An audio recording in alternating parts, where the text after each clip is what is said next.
In this video, we will be going over a variety of different intervention techniques designed to help fight against the increasing amount of street gangs in society. It's important to bear in mind that the reasons for why someone may join a gang can vary. So naturally, approaches to prevent, suppress, or rehabilitate someone in a gang may also vary as well. Let's first begin with gang prevention strategies, which are designed to try and prevent youths from joining a gang in the first place.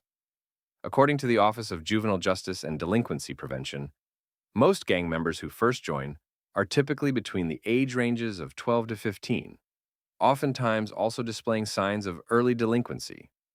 Because of this, many prevention strategies often try to appeal the most to at-risk youths. At-risk youths refer to young youths who have shown some interest in joining a gang at an early age, whether that be wearing gang attire, talking to or forming bonds with gang members, or any other indicator that a youth is interested in a gang lifestyle. With most gang members coming from poor socioeconomic backgrounds, the Office of Juvenile Justice and Delinquency Prevention suggests that specific neighborhoods and schools be the main priority for prevention strategies.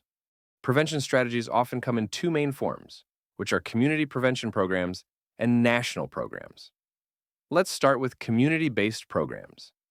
It's important to note that the start of any street gang form based upon their local community, who oftentimes have failed to give their youths a hopeful future.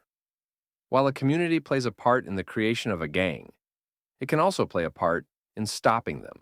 The first community prevention program started all the way back in 1934 by University of Chicago sociologist Clifford Shaw and was named the Chicago Area Project. Shaw believed that any neighborhood could begin to combat delinquency by making the quality of life better within their community. This reflected on the goals of the Chicago Area Project, which believed that unemployment, delinquency, substance abuse, and overall gang violence could best be solved on the local level. The structure of the Chicago Area Project contains more than 40 grassroots organizations and special projects. Each organization is independent from one another and provide their own form of service. These services offer a variety of different resources, such as career development, community initiatives, after-school programs to improve literacy and writing, student internships, and more. The Chicago Area Project also came up with a concept called detached workers. Detached workers are organization representatives detached from their offices and assigned to specific communities, helping these communities as community gang workers. These workers serve to deter at-risk youths and also assist current gang members as a resource to help return to a more peaceful life. Hundreds of community committees were formed, resulting in numerous local programs that sponsored such activities as recreation, meditation services, advocacy assistance with probation and parole, and school reforms. The Chicago Area Project program was massive, extending all throughout the city of Chicago. According to the source of this video, due to the extensive reach of the program, it is difficult to measure its overall effectiveness. However, they do claim the detached worker component of the program was a success. With the success of the detached worker component in Chicago, came more cities attempting their own gang prevention programs. The next city to attempt their own program that we'll be discussing is Boston's Mid-City Project. Boston's Mid-City Project was a community-wide project that consisted of three major components, which were community organization, family service, and gang work. The project worked with over 400 members, spanning across 21 gangs, with 7 of these gangs having intensive care. Despite efforts from staff, the project was unfortunately deemed ineffective. Despite the supposed success of the Chicago Area Project's detached worker component, other cities throughout the United States were not having the same result. In Los Angeles, a detached worker program was instated in 1961 with the emergence of African American gangs in South Central. The program was designed for workers to employ group guidance as a means for intervention. Staff members created activities such as tutoring, individual counseling, and advocacy. It was sadly found, however, that during the time this program operated, gang arrests were actually increasing. Similar results would actually be replicated again, with yet another detached prevention program called the Ladino Hills Project. The detached workers of this program had created an unintentional outcome, which was increased gang cohesiveness, which resulted in increased gang crime. As you can see, the detached worker components of gang prevention programs are pretty mixed. In the example of Chicago's project, the detached component of the program is supposedly a success. But with the other examples given, the problem either doesn't get better or, ironically enough, gets even worse. The source for this video states that why so many worker programs fail is because they are only addressing symptoms of a problem, rather than the issues of why juveniles join a gang to begin with. It's suggested that detached worker programs should include other forms of intervention, such as job skills training, emotional counseling mentoring programs, recreation centers, drug and alcohol rehabilitation centers, and legal services. Let's start to look at some other cities and their preventative efforts to fight against the rise of street gangs. In 1974, the Philadelphia Crisis Intervention Network was formed. The program assigned gang workers to patrol specific geographical areas where they would attempt to de-escalate potentially violent situations. Officials of this program have declared the program a success in helping to reduce gang violence. The next prevention program we'll be discussing actually had quite a bit of controversy. The city of Syracuse, New York, in the 1990s, formed a program called Syracuse Partnership to Reduce Gun Violence. The reason for why this program was so controversial was due to the background of 3 staff members being arrested due to their past affiliation with the Boot Camp Gang, a previously notoriously local Syracuse gang at the time. What made this even more controversial was the fact that part of the committee that hired these 3 men included representatives of the Syracuse Police Department and the Onondaga County District Attorney's Office. Julius Edwards, the founder of the program, had acknowledged he was aware of their background as former boot camp members, but had no idea they were involved in a massive drug empire. Though the program was initially decided to not involve staff members with a criminal record, other members vocalized their disagreement with this choice, as they felt the only way an outreach program would have real success would be to have counselors who've been in their shoes, but thankfully turned their lives around. Though this perspective is understandable, it is also true that extensive background checks be conducted to ensure that they are no longer affiliated with criminal activity, including outstanding warrants. Later on, Syracuse would form another program in the same style of Chicago's area project, known as the Violence Intervention Program. This program would have a community-based intervention strategy, with members that operate independently but still sharing the same common goal.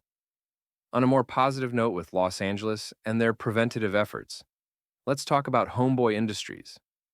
Homeboy Industries are an interventive gang program that offer valuable services. Such services include counseling, which involves case managers slowly monitoring an individual's progress and ensuring that they get the services they need. They also offer educational services, such as assisting in literacy and preparing for a GED. Legal services, such as a full-time lawyer, providing workshops and one-on-one guidance, as well as assisting with mental health counseling, tattoo removal, substance abuse treatment, and job skills training, such as solar panel installation training and certification. One of the few community-based prevention programs to provide a comprehensive and evaluative data model is Canada's Preventive Treatment Program in Montreal. The program is designed to assist at-risk youth ages 7 to 9 who are displaying very early signs of wanting to join a gang or overall delinquency. The program doesn't just involve individuals, but their families as well. Parents receive an average of 17 sessions monitoring and encouraging pro-social behavior, using punishments fairly and effectively, and managing family crisis. Boys receive 19 sessions, seeking to improve pro-social behavior and self-management. A boy is then evaluated on their progress once they reach the age of 12. The results were as follows. Treated boys were less likely to engage in offenses such as trespassing, petty theft, bicycle theft, and were less likely to get into fights, all in comparison to untreated boys. 29% of treated boys were rated as well-adjusted in school, compared to 19% of the untreated boys. 22% of the treated boys, compared to 44% of the untreated boys, displayed less serious difficulties in school, such as less odds of being held back or placed in special education. By age 15, the boys who received the prevention treatment were less likely to report gang involvement than their untreated counterparts. The data definitely suggests that the Montreal Preventive Treatment Program is effective in their goals and preventing further harm to many at-risk youths who otherwise may fallen into a gang. Gang prevention strategies aren't the only ways of attempting to curb gang violence. Another method to stopping or lessening gang violence are suppression strategies. Suppression strategies refer to any attempts by law enforcement and the full of law to forcibly end or prohibit criminal activities of street gangs. This breaks up suppressive efforts into two main categories, which are law enforcement responses and judicial or legislative responses. Let's start with law enforcement responses. Law enforcement suppression usually takes on two different forms, which are proactive strategies and reactive strategies. Proactive strategies refer to officers and their initiative to confront gang members in both friendly and unfriendly manners. The unfriendly approach involves the physical apprehension of gang members, while the friendly approach is a lot more meticulous and involves a lot more planning.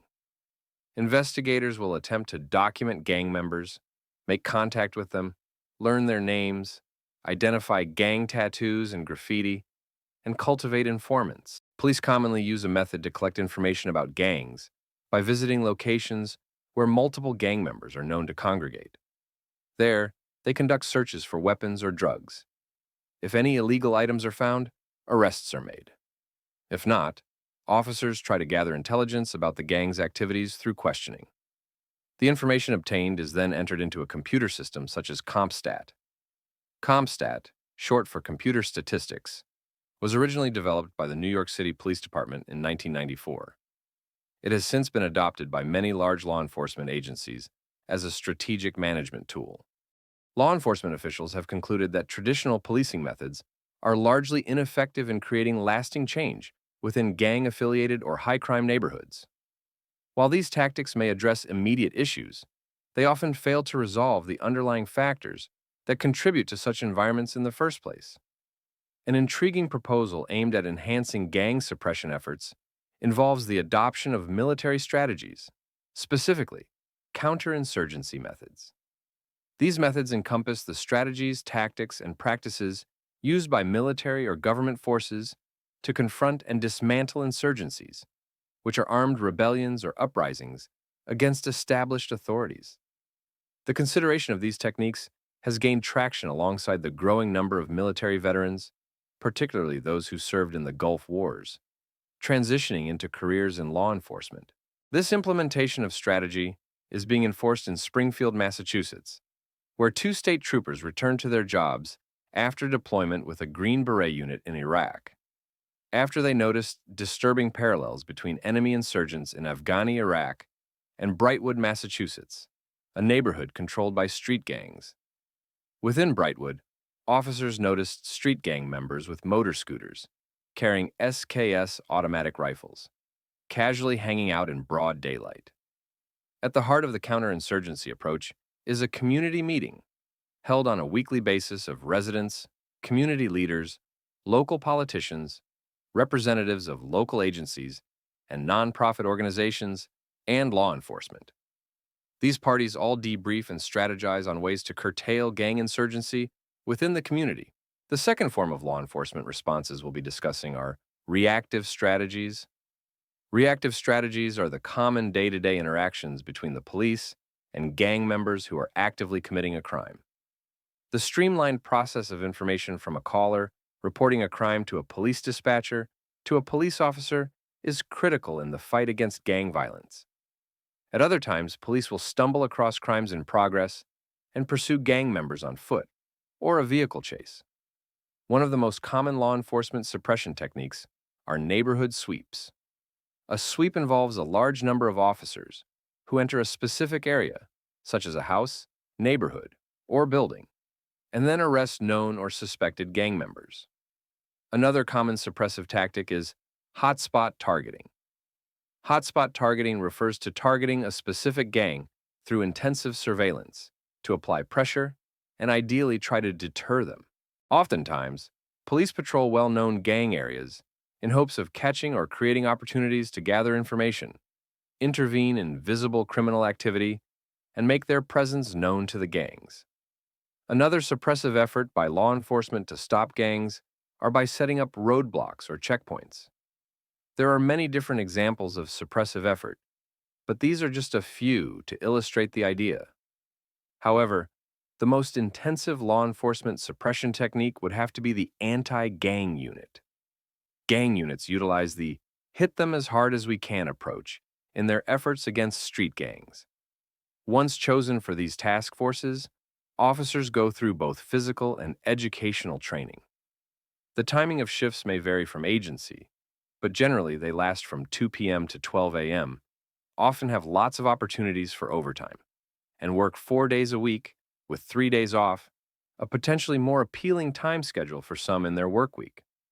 Much of an officer within this task force spends their days exchanging and gathering information with many different members from many different agencies, such as the district attorney, homicide detectives, patrol officers, and witnesses. Of course, however, when confronted by gang members, they are not afraid to defend themselves if necessary. One example of these task forces is Los Angeles' first anti-gang task unit, known as LAPD's Community Resources Against Street Hoodlums, created in 1975. We'll just be addressing this unit as CRASH from here on. According to former CRASH officer Sergeant Brian Liddy, the main objective of this task force was to gather information on street gangs that operated within their geographical division, monitored their activities, and took action when needed. Members of this force were elite officers who had the motto of intimidate those who intimidate. Some examples of information gathering from CRASH officers include speaking to gang members directly and asking a variety of questions.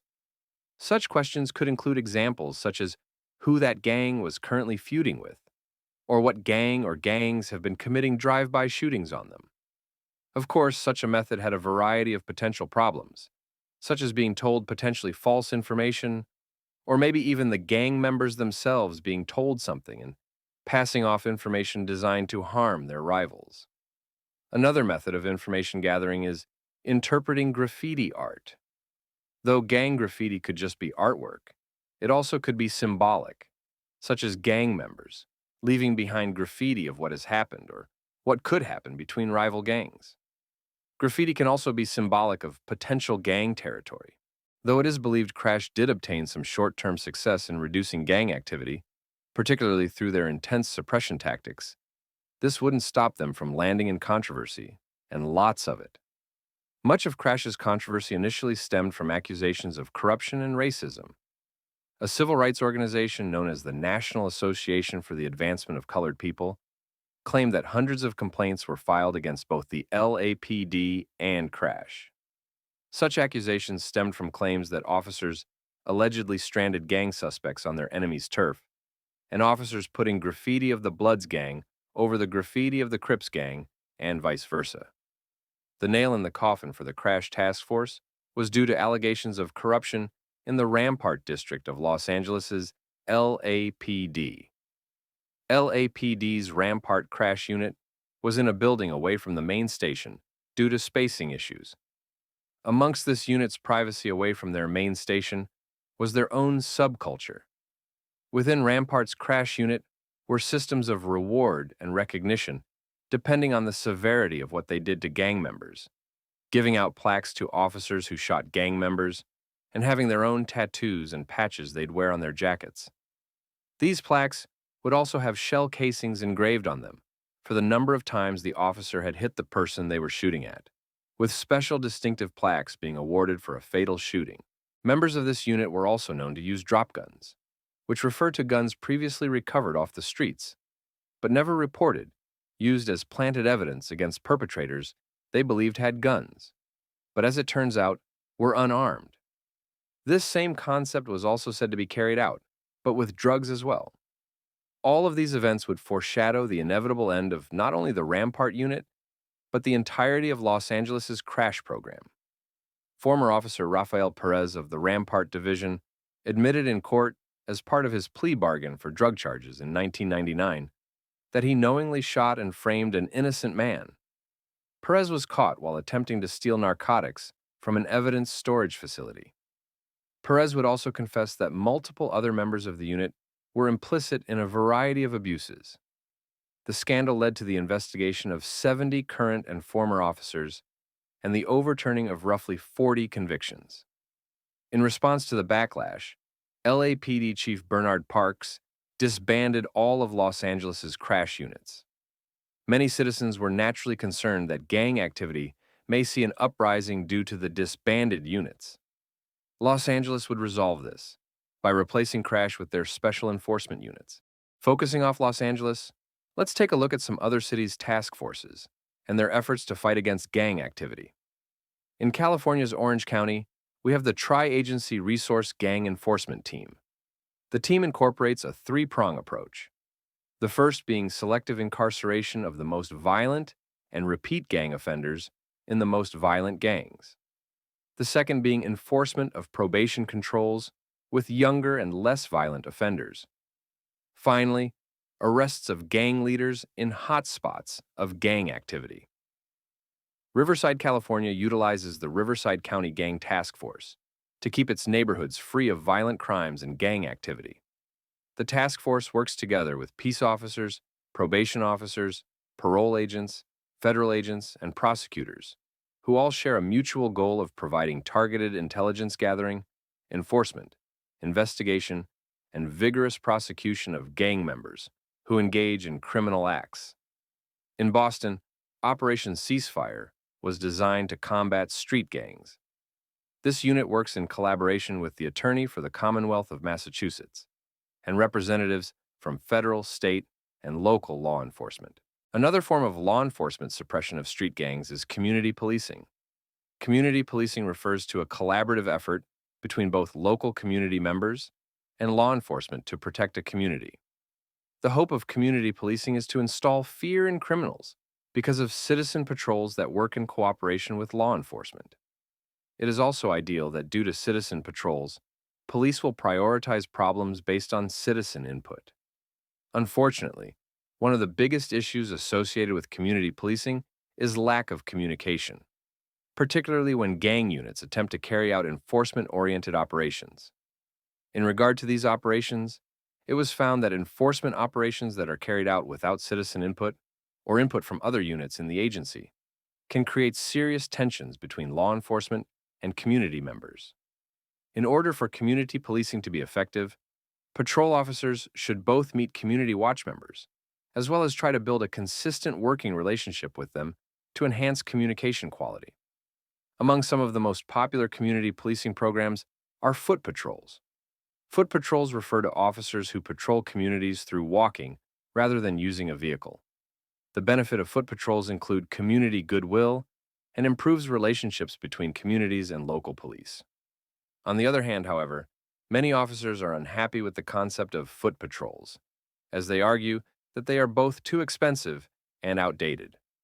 One of the earliest cities to implement a foot patrol program was Flint, Michigan, created by their police department in 1979. Before 1979, all of the Flint police patrols were motorized. The program introduced 22-foot patrol officers assigned to 14 experimental areas, which included about 20% of the city's population. Research conducted in the mid-2000s revealed that the foot program reduced the crime rate by about 9%, decreased calls for service by 42%, and helped establish a better relationship between Flint residents and police. One of the most well-known community policing organizations is the Guardian Angels. The Guardian Angels was founded by Curtis Silva in 1979. At the time, Silva was a McDonald's night manager in a crime-ridden area of the Bronx.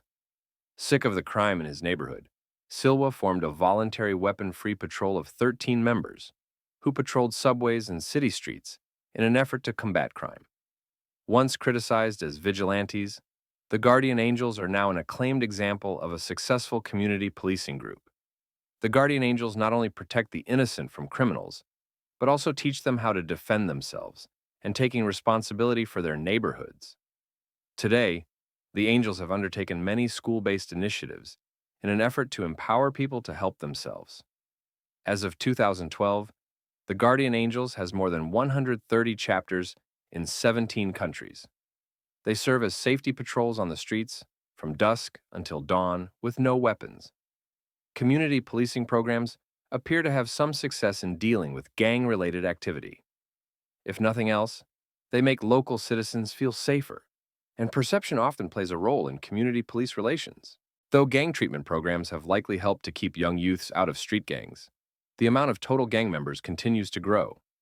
The same can also be said for law enforcement suppressive efforts, as despite the threat of incarceration, gang member numbers continue to rise. A number of agencies take a different approach to gang intervention, which is attempting to treat the problem of gang-banging behavior. These professionals hope to help rehabilitate gang members, so that these members can go on to help live more safer and productive lives, both for themselves and for society as a whole. Gang treatment advocates try to find alternatives to secure detention and secure confinement of juvenile offenders, in hopes that they can still be deterred from the lifestyle of a gang member.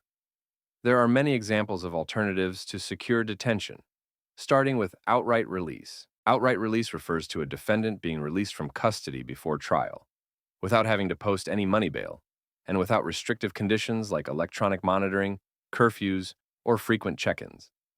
There are studies that show the effectiveness of outright release of offenders. On average, when courts comply with the strict rules of deciding who to outright release, there is no increase in the amount of rearrests prior to the final case disposition. In some cases, an offender may be released upon making restitution or doing community service. Restitution programs have been made to help offenders pay for potential damages they could have caused. One example involves an offender working at a job picked out by the courts, where instead of the offender receiving financial compensation, the money instead goes to whoever they may have harmed.